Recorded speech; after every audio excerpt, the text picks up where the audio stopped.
Now, the background to all of this is playing out in a courtroom in Vancouver. It involves the chief financial officer of the Chinese tech giant Huawei. Canadian police arrested her on December 1st on a U.S. warrant. This will be the third day of the bail hearing for MENG Wanzhou.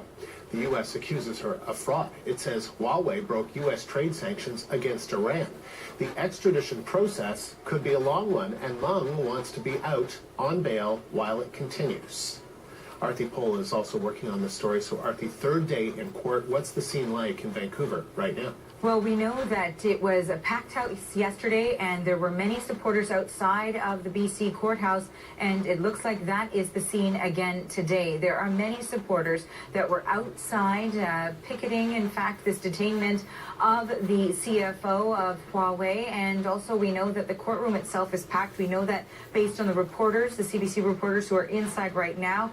In fact, the latest information we're getting from inside there is that the husband also of MENG Wanzhou is there, and public seats are all gone now, and there's only waiting room outside of the courtroom. All right, so what are they going to be talking about today in specific? Well, they ended off yesterday as they were talking about logistics of the possible way that she would be tracked, the CFO, if she was released on bail. Now, the details of that, it would be $1 million cash, and then putting up 2 of the luxury homes, which would total about $15 million.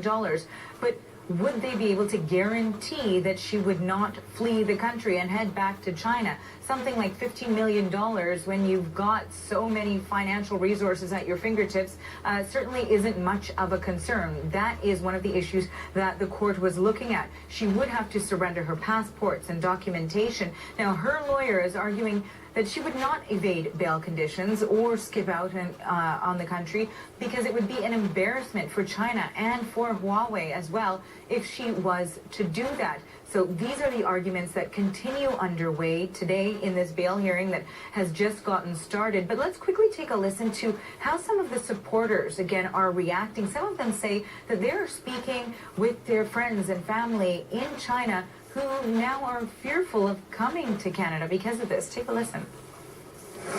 We want to come here to witness how the justice works, right? Because we know this is, for me, right? I think it is a big mistake of Canada. We shouldn't do this. Vancouver is the best city in the world. It's friendly, always, open to the world. People come here, enjoy. But now, because of this, people are scared come to here.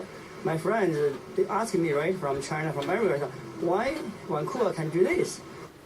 Now, of course, we know that the Crown is arguing that there would be certainly a good reason for her to evade bail charges or leave the country because there are very serious charges here that the U.S. is alleging against the CFO, and they could lead to 30 years behind bars. So there would be motivation, they're arguing, for her to leave as well. Andrew.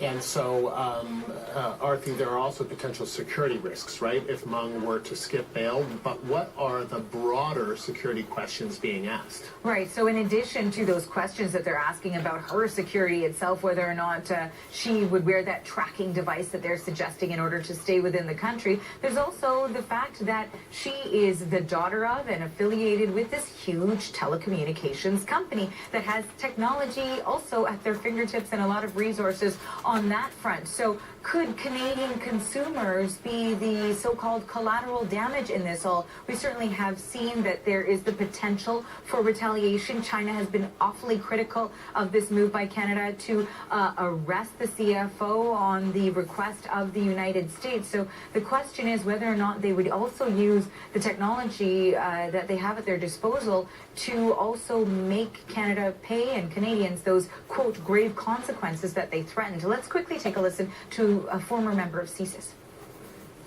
A lot of us do our banking information over our mobile devices. A lot of us communicate very personal things over our mobile devices. But more than that, think of a 5G network that includes government, critical infrastructure, banks, hydroelectricity, communication systems. If that is at risk, and God forbid something should happen as minimum as a trade war and as maximum as a traditional war, we can be exploited very, very quickly, and those can be shut down, those can be exploited, those can be listened to. So these are just some of the aspects that are being considered. We know, of course, the court is considering whether or not to release her on bail or keep her detained as the extradition process continues. Andrew. All right, Arthi, thank you. You're welcome.